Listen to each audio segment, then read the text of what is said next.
తీసుకొచ్చింది ఎవరు? రైట్. మన నరసింహరాయ గారు చాలా చక్కగా మాట్లాడారు. బహుశా నిజాలు మాట్లాడారు. మరి కార్తీక మాసం అని నిజాలు ఏం మాట్లాడారు, పార్టీని కూడా తన పార్టీని కూడా మొహమాటం లేకుండా చెప్పాడు. నిజాలు కూడా వాస్తవాలు కూడా అలాగే మాట్లాడాలి. ఒక పార్టీ నాయకుడిగా ఉండే అట్లా మాట్లాడడం కూడా స్వాగతించాల్సిన అవసరం. ఇకపోతే నేతి బీరకాయలో నెయ్యి కోసం వెతికినట్టుగా, గొంగట్లో వేసుకొని మనం ఏదో వెతుకున్నట్టుగా ఎవరు ముందు స్టార్ట్ చేశారు, ఎక్కడ స్టార్ట్ అయింది అని చెప్పడానికి అంత ఈజీ అయినట్టుగా ఇంకా. ఎందుకంటే ఇది ఎన్నికల ప్రజాస్వామ్య వ్యవస్థలో ఇది అలవాటుగా మారింది. అలవాటు కాదు, సాంప్రదాయంగా అయిపోయి అంటే పోటీ చేసేవాడు అంటే ఇక్కడ ఎవరికో ఒకడు ఓటేస్తాడు, ఒకరికి వెయ్యాలి, వాడు గెలవాలి. కానీ ఇక్కడ ఏంటి, ఎక్కువ ఇచ్చిన వాడు నువ్వు 5,000 ఇస్తే వాడు 4,000 ఇవ్వాలి, 3,000 ఇవ్వాలి, ఇంకో 2,000 ఇవ్వాలి. వీళ్ళందరూ ఇవ్వాల్సిన వాళ్ళే, వీళ్ళంతా బాకీదారులే ఓటర్ దృష్టిలో అని ఓటర్లు ఫీల్ అవుతున్నారు, పోటీ చేసే వాళ్ళు కూడా ఫీల్ అవుతున్నారు. ఎందుకు అంటే ఇప్పుడు కాకపోతే నెక్స్ట్ ఎన్నికలకైనా రికగ్నైజ్ ఉంటాను, ఇది ఒక ఆలోచన ధోరణి.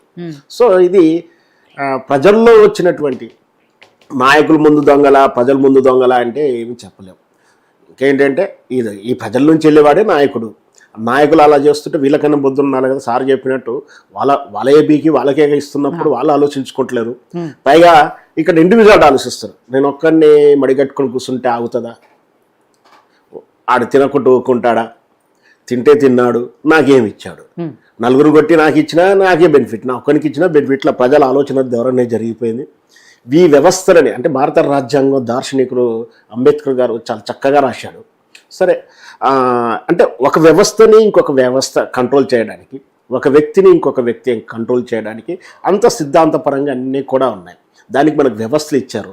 వర్గంగా అంటే ఒక చిన్న డిప్యూటీ స్థాయి మంత్రి, ఒకవేళ మన మంత్రి ఎమ్మెల్యే తప్పు చేస్తే మంత్రి తప్పు చేస్తే స్పీకర్ ఏమైనా చేస్తే సుప్రీంకోర్టు, ఇట్లా వ్యవస్థలు అన్నీ కూడా నిర్మించబడి ఉన్నాయి. కానీ ఈనాటి ఆ వ్యవస్థలన్నీ నిద్రపోయినాయి చెప్పడం కన్నా అమ్ముడిపోయినాయో చెప్పాలి నేనైతే.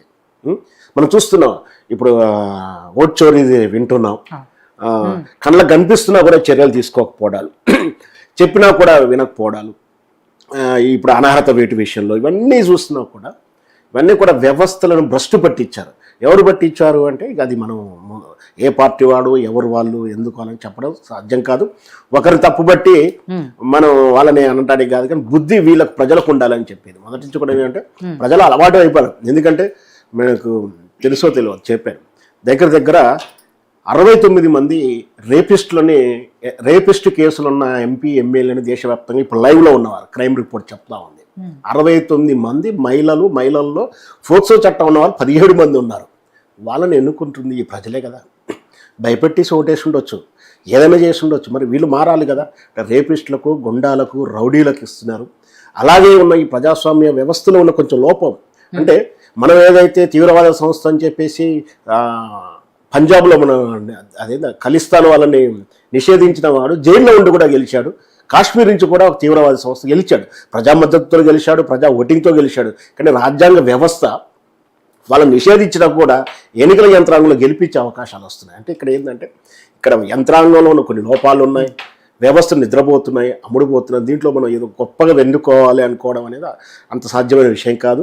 ఇకపోతే ఇప్పుడు జరుగుతున్న ఈ జూబ్లీ హిల్స్ ఎన్నికలు అనేది నేను గతంలో చెప్పాను. ఈ జూబ్లీ హిల్స్ అనేది రేవంత్ రెడ్డికి జూబ్లీ వేడుకలు ఘనంగా జరుపుకోవడం కానీ ముగింపుగా జరుపుకోవడానికే వేదిక అవుతుందో అని నా ఉద్దేశం. ఎందుకంటే ఈ జూబ్లీ హిల్స్ ఎన్నిక రిపోర్టు అంటే గెలుపు అనేది బీఆర్ఎస్కు పెద్దగా లాభం చేకూర్చదు, పెద్దగా నష్టం చేకూర్చదు. గెలిచినా ఒక స్ఫూర్తి ఉంటుంది, ఓడిపోయిందంటే కొంచెం 2 రోజులు బాధ ఉంటుంది, తర్వాత ప్రజలు కూడా మర్చిపోతారు.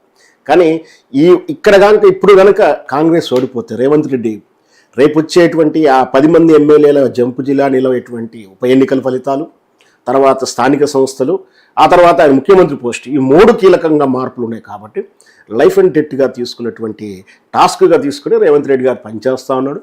దాని దగ్గరకు స్ట్రాటజిక్ ఉంటుంది. ఎవరికైనా సరే, చిన్నదైనా పెద్దదైనా, ఏ ఎన్నిక గురించి కూడా ఎవరి ఇంటర్నల్ రిపోర్ట్స్ ఉంటాయి.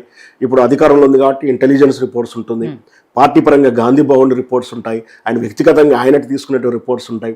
ఇవన్నిటి ప్రకారంగానే అజారుద్దీన్ గారిని సడన్గా తీసుకొచ్చి రంగప్రవేశం చేశారు. ఎందుకంటే మైనార్టీలు కొంచెం కన్ఫ్యూజ్లో ఉన్నారు, ట్రస్టబుల్గా లేరు, డివిజన్ ఒకటి ఉంది ఇక్కడ ఏంటంటే జూబ్లీ హిల్స్లో 2 విభిన్నమైనటువంటి కోణాలు. బాగా మాస్ ఉంటుంది, అక్కడే బాగా క్లాస్ ఉంటుంది, రిచ్ పీపుల్స్ ఉంటారు. ఈ రిచ్ పీపుల్స్ కానీ చదువుకున్న సాఫ్ట్వేర్ లాంటివి అవి బాగా చదువుకు ఇంటెలెక్చువల్స్ అంతా కూడా ఎన్నికకు దూరంగా ఉంటారు, ఓటేయడానికి ఇష్టపడరు. ఎవరో బాగా సెలబ్రిటీలు వాళ్ళు మమ్మల్ని ఎక్కడ విమర్శిస్తారు వాళ్ళు బయటకు వస్తారు, కానీ మిగతా వాళ్ళ ఫ్యామిలీస్ కానీ వాళ్ళ బ్రదర్స్ కానీ పిల్లలు కానీ వచ్చిన దాఖలు చాలా తక్కువగా ఉంటాయి. ఇంకా వ్యాపారవేత్తలు అయితే అసలు వచ్చినట్టు కనుక పడదు. సో 80% రారు. అంటే ఓన్లీ మాస్ జనమే. ఈ మాసే డిసైడ్ ఫ్యాక్టర్ అవుతుంది. వీళ్ళకేం కావాలి, ఇది డబ్బుల పంపిణీ, అదే చూస్తున్నారు. ఎవరు ముందు పంచుతున్నారు, వెనక పంచుతున్నారు, అదంతా కూడా మనం చెప్పాలనేది కాదు. అందరూ పంచుతున్నారు, కొంచెం వెనక ముందు. కాకపోతే అధికారంలో ఉన్నారు కాబట్టి వాళ్ళకు అవకాశాలు ఎక్కువ, వాళ్ళకు ధైర్యం ఎక్కువ, పెట్టుబడి ఎక్కువగా ఉంటుంది. ఇక్కడ అధికారం లేని పార్టీ బీజేపీకి కానీ ఇక బీఆర్ఎస్కి కొంచెం తక్కువగా ఉంటాయి. వీళ్ళేం పేదవాళ్ళేం కాదు, వీళ్ళు పోటీలో వీళ్ళు పోటీ చేసినా చేయకుండా ఎక్కర్లేదని చేయట్లేరు.